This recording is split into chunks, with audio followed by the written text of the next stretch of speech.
Welcome to History Explained, where we illuminate the past to better understand our present. I'm your guide to your daily journey through the past to empower the future.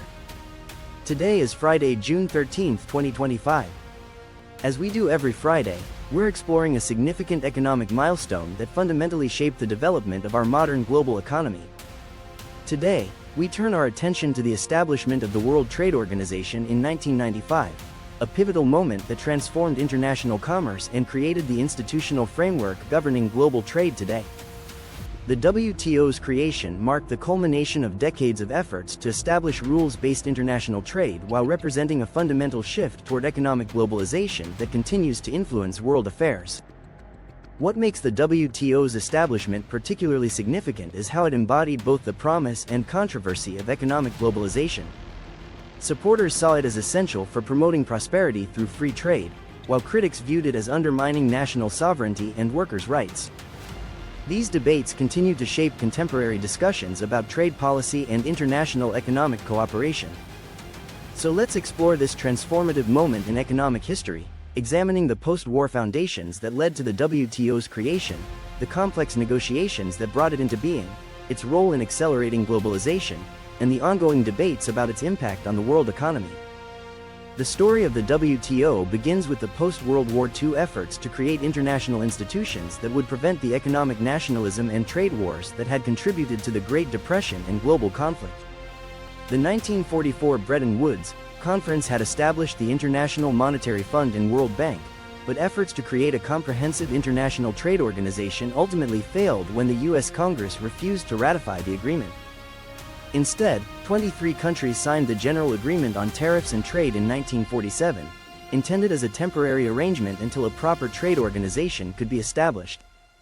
However, GATT proved remarkably durable, serving as the primary framework for international trade negotiations for nearly 5 decades. GATT's success lay in its pragmatic approach to trade liberalization through successive rounds of multilateral negotiations. Each round typically lasted several years and addressed specific trade barriers, gradually reducing tariffs and expanding the scope of international trade rules. By the 1980s, however, GATT's limitations had become apparent as global trade increasingly involved services, intellectual property, and non-tariff barriers that the original agreement couldn't adequately address. The Uruguay round of trade negotiations, launched in 1986, represented the most ambitious attempt yet to reform international trade rules. Named after the South American country where negotiations began, this round aimed to modernize GATT for the contemporary global economy while creating permanent institutional structures to oversee international trade. The negotiations proved extraordinarily complex, involving 123 countries and addressing everything from agricultural subsidies to intellectual property rights. Key disagreements emerged between the United States and European Union over agricultural trade, between developed and developing countries over intellectual property protection, and between various nations over services trade liberalization. Agricultural trade proved particularly contentious because it involved politically sensitive issues of food security, rural livelihoods, and government subsidies. The European Union's Common Agricultural Policy and similar programs in other developed countries created massive trade distortions that developing countries argued prevented their agricultural exports from competing fairly in global markets. Intellectual property became another major battleground as developed countries, led by the United States, pushed for stronger global protection of patents, copyrights, and trademarks. American negotiators argued that without such protection, companies would lack incentives to invest in research and development, ultimately harming global innovation and economic growth. The inclusion of services trade represented a fundamental expansion of international trade rules into areas previously considered domestic policy matters. Banking, telecommunications, transportation, and professional services had traditionally been regulated primarily by national governments, but the Uruguay round sought to create international rules for these increasingly important sectors. After 8 years of negotiations, the Uruguay round concluded in April 1994 with the signing of agreements that created the World Trade Organization and established comprehensive rules for global trade. The WTO agreement, signed in Marrakesh, Morocco, represented the most significant expansion of international economic law since the original Bretton Woods agreements.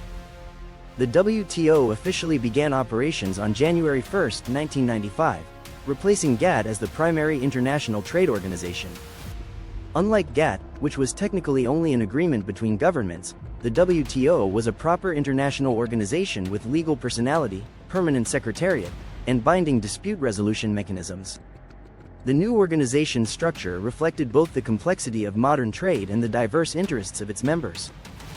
The WTO covered not only traditional goods trade through the updated GATT agreement, but also services through the General Agreement on Trade and Services, and intellectual property through the Agreement on Trade-related aspects of intellectual property rights.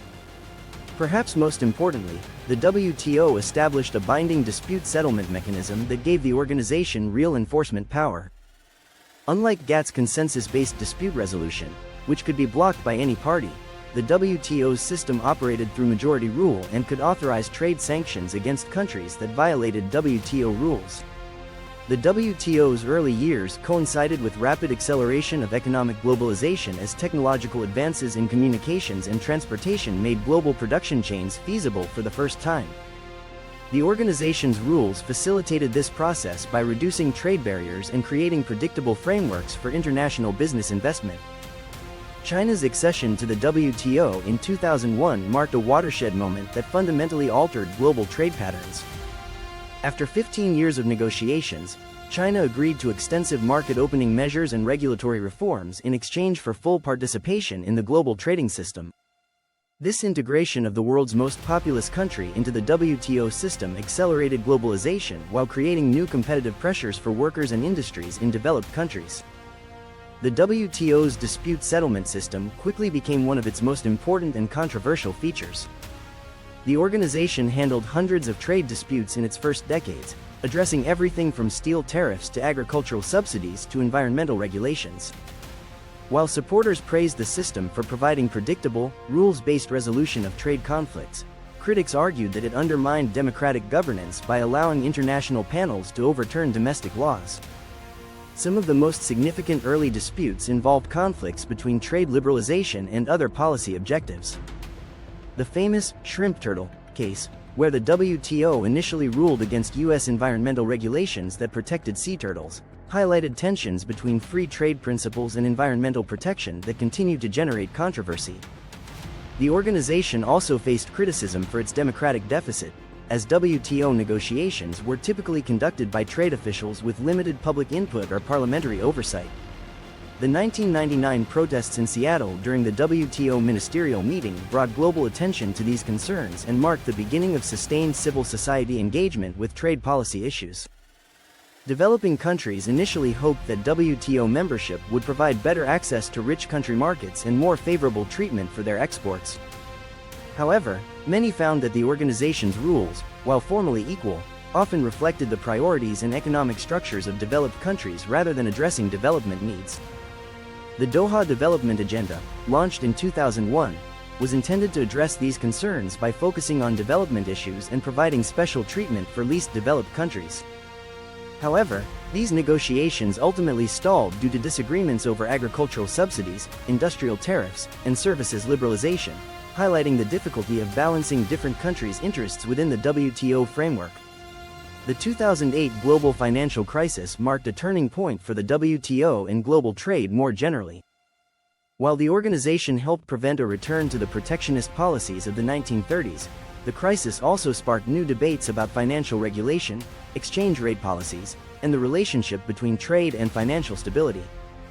More recently, the rise of digital trade has created new challenges for the WTO's traditional frameworks.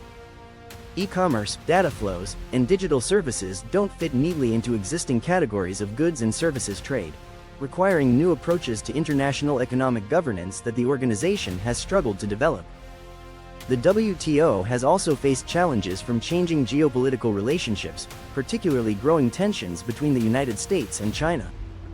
The Trump administration's criticism of the organization and blocking of appointments to its appellate body created a crisis of confidence in multilateral trade governance that continues under the Biden administration. Despite these challenges, the WTO remains central to global economic governance, with 164 member countries representing over 95% of world trade. The organization's basic principles of non-discrimination, transparency, and binding dispute resolution continue to provide the foundation for international commerce, even as specific rules and procedures evolve. the WTO's legacy is complex and contested. Supporters argue that the organization has facilitated unprecedented global prosperity by reducing trade barriers and creating predictable frameworks for international business.